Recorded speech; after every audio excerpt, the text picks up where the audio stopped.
Now, you don't need me to tell you that there is a lot of information out there right now about coronavirus. Some of it, of course, is true, it's based in fact, and some of it, well, it's just plain fake, and at times it's dangerous. But how easy is it to tell the difference? Well, psychologists at Cambridge University have designed a game which helps people spot what's true and what's not. It's called Go Viral, and our science correspondent Richard Westcott has been talking to one of the developers.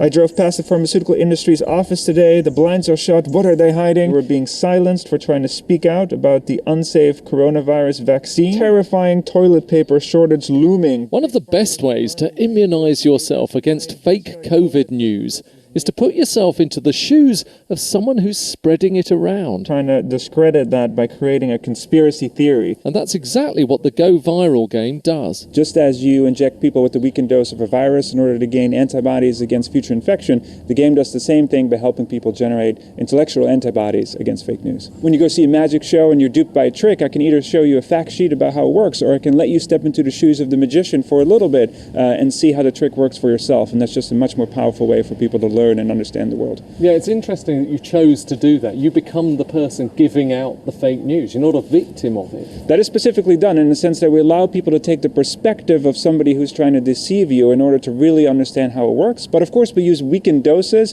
and humor and fictional content so that we're not actually duping people with false information. It might sound like an obvious question, but what is the big issue with fake news? What's the damage that it can do?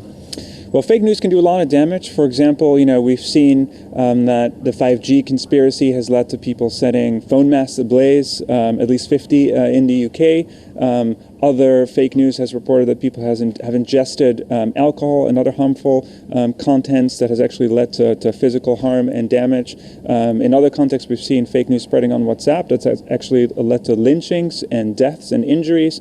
Fake news can undermine the democratic process by interfering with elections.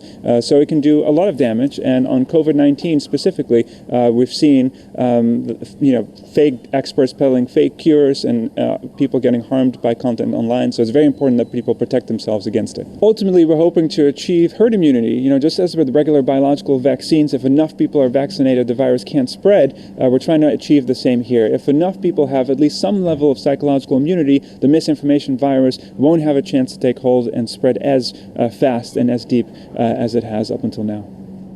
Fascinating, isn't it? Well, of course, so many people